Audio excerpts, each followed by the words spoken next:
Dízimos na Nova Aliança. No Novo Testamento, na igreja primitiva, nós vamos encontrar o conceito de ofertas voluntárias. Nós não vamos encontrar o dízimo como conceito no sentido de lei. Na igreja primitiva, nós vamos encontrar o conceito de ofertas voluntárias. O texto mais antigo que nós vamos encontrar é a carta do apóstolo Paulo aos Tessalonicenses, que foi escrita por volta dos anos 50 do primeiro século, logo há uns 20 anos mais ou menos após a morte de Cristo. E no capítulo 2, o verso 9 e o 10, o apóstolo Paulo ele vai informar que ele se autossustentava, ele trabalhava com as suas próprias mãos, ele sobrevivia do seu próprio suor, e ele vai expressar nessa carta que ele deve ser este exemplo a ser seguido. É a mesma coisa que vamos encontrar na segunda carta aos Tessalonicenses, no capítulo 3 e o verso de número 7 até o verso de número 9.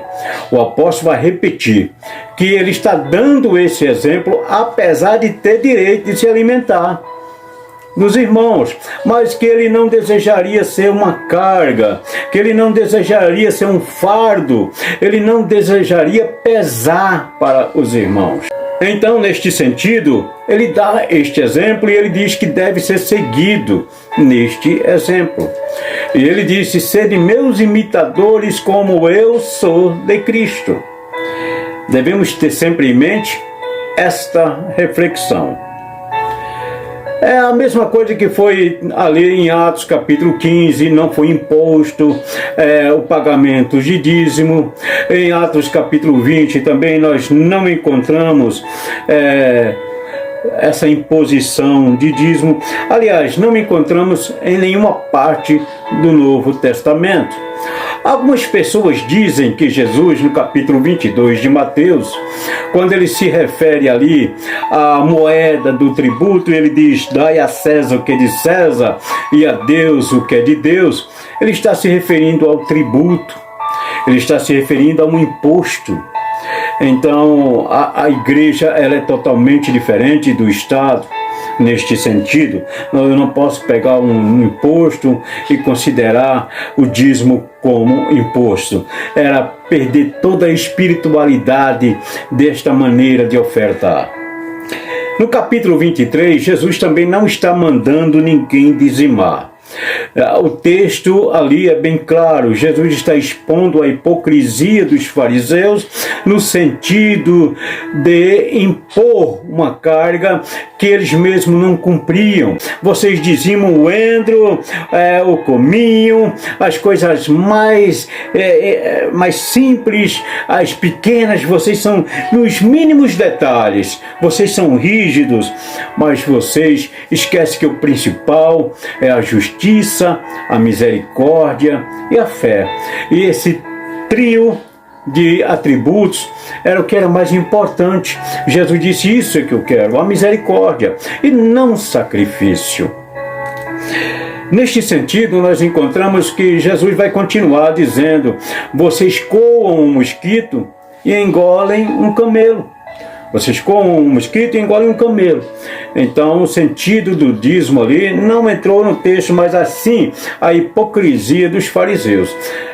Jesus ali não está obrigando ninguém a dizimar e nem a ofertar também. Ele está dizendo para ter o amor e para ter a misericórdia e agir com justiça. E a justiça de Deus nós já aprendemos qual que é. O apóstolo Paulo, na carta aos Gálatas, ele vai deixar bem claro que Jesus Cristo veio e que Jesus Cristo nos isentou da maldição da lei. Toda maldição da lei, ela foi isenta através do sacrifício de Cristo. Cristo nos resgatou da maldição da lei. E o apóstolo também na sua carta ali, ele vai deixar bem claro que não há mais maldição, porque estamos em outros tempos, estamos em outra história, estamos em outra dimensão. A lei, ela não serviria para a salvação, a lei, ela não serve para a salvação, porque nesse quesito ela é incapaz de salvar, devido às suas imposições. E o apóstolo vai dizer, se você quer cumprir a lei, você tem que cumprir toda a lei. Toda a lei. Não é cumprir apenas um artigo, apenas um parágrafo, não. Tem que ser cumprida toda a lei, o que é impossível. Por isso que Cristo veio, porque ele diz, pela graça sois salvos. E isto não é de vós, é dom de Deus. Então por isso que o Novo Testamento ele não impôs o dízimo como regra e como lei, mas as ofertas voluntárias. O apóstolo Paulo ele recebeu oferta, sim.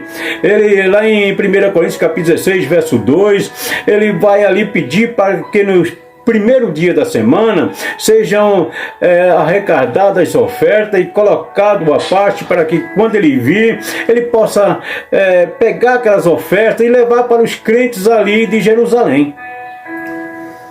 Este é o sentido das ofertas voluntárias, da nova aliança. Agora, como ressurgiu os dízimos na nova aliança? Os apóstolos, eles recebiam ofertas voluntárias. E aqueles votos que eram feitos. Foi o caso de um casal que fez um voto e por não cumprir o voto, Ananias e Safira, eles mentiram a Deus, eles mentiram ao Espírito Santo, porque eles não precisavam fazer aquele voto. É o que várias pessoas estão sendo levadas hoje a fazer. Alguns líderes religiosos obrigam as pessoas a fazerem voto. Isto é antibíblico.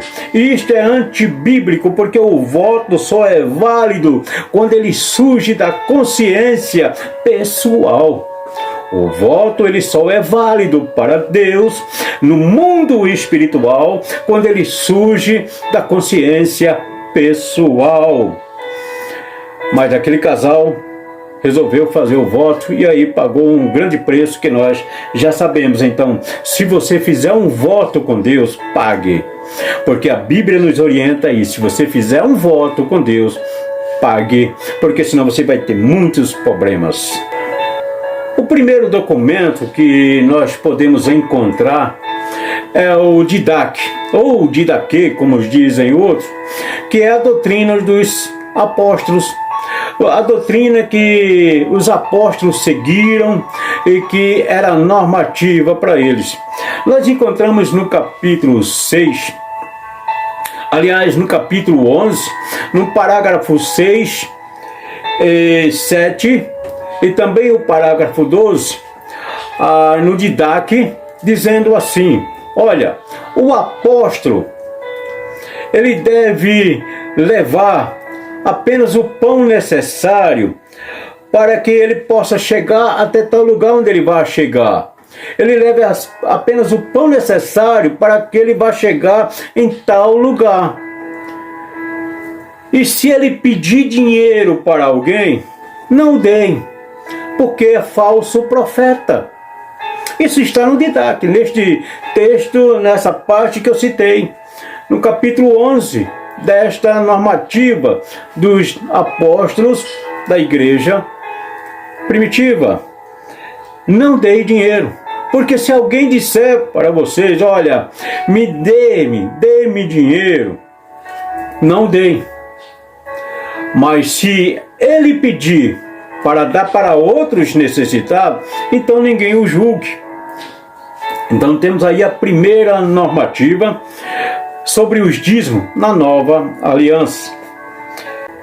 Mais posteriormente, nós vamos encontrar, por volta do início do terceiro século, entre 200, 210 até 258, Cipriano. ou São Cipriano, como chamam outros. Cipriano ele vai relatar agora em uma de suas cartas, no parágrafo 65, artigo 1º, ele vai dizer que os dízimos são voluntários.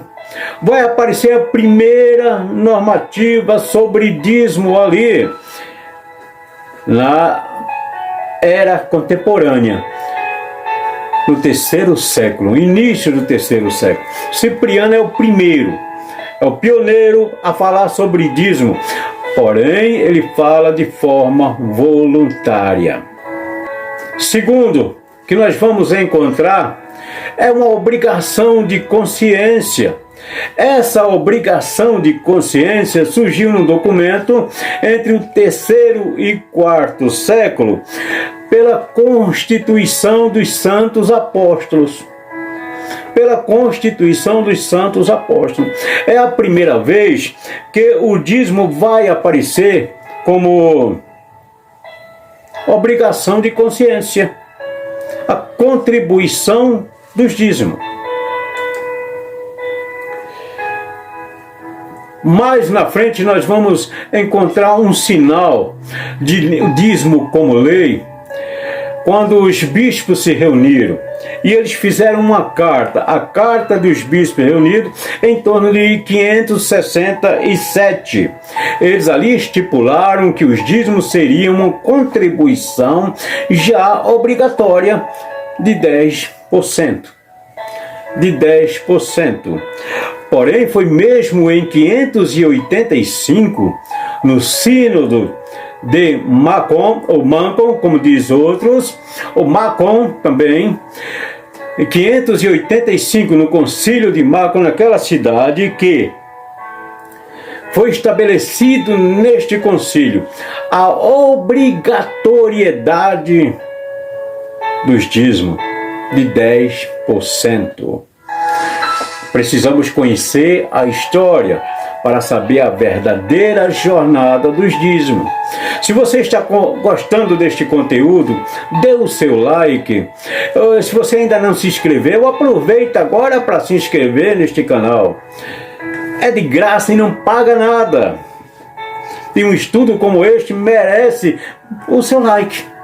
Merece o seu like. Então foi estabelecido em 585 a contribuição de 10%, uma contribuição obrigatória. Porém, foi no século IX, por Carlos Magno, rei dos francos, que conquistando ali na expansão do seu império, ele impôs aquelas terras conquistadas ao pagamento de 10% de sua renda. E neste tempo a igreja era estatal. Então o dízimo passou a ser uma contribuição obrigatória estatal, porque a igreja era estatal. No caminho dessa história, do século IX até o século XVIII, mais ou menos, foi isso que aconteceu. Porém, no século XVIII, com a separação entre igreja e Estado, os dízimos passaram a ser uma contribuição estritamente religiosa. Porém, continuou na sua obrigatoriedade. Então nós estamos aqui a história da jornada dos dízimos e o seu ressurgimento gradativo na nova aliança, ou seja, no Novo Testamento. Temos estudado no módulo 1 sobre os dízimos na antiga aliança e no módulo 2 o ressurgimento gradativo dos dízimos na nova aliança. E agora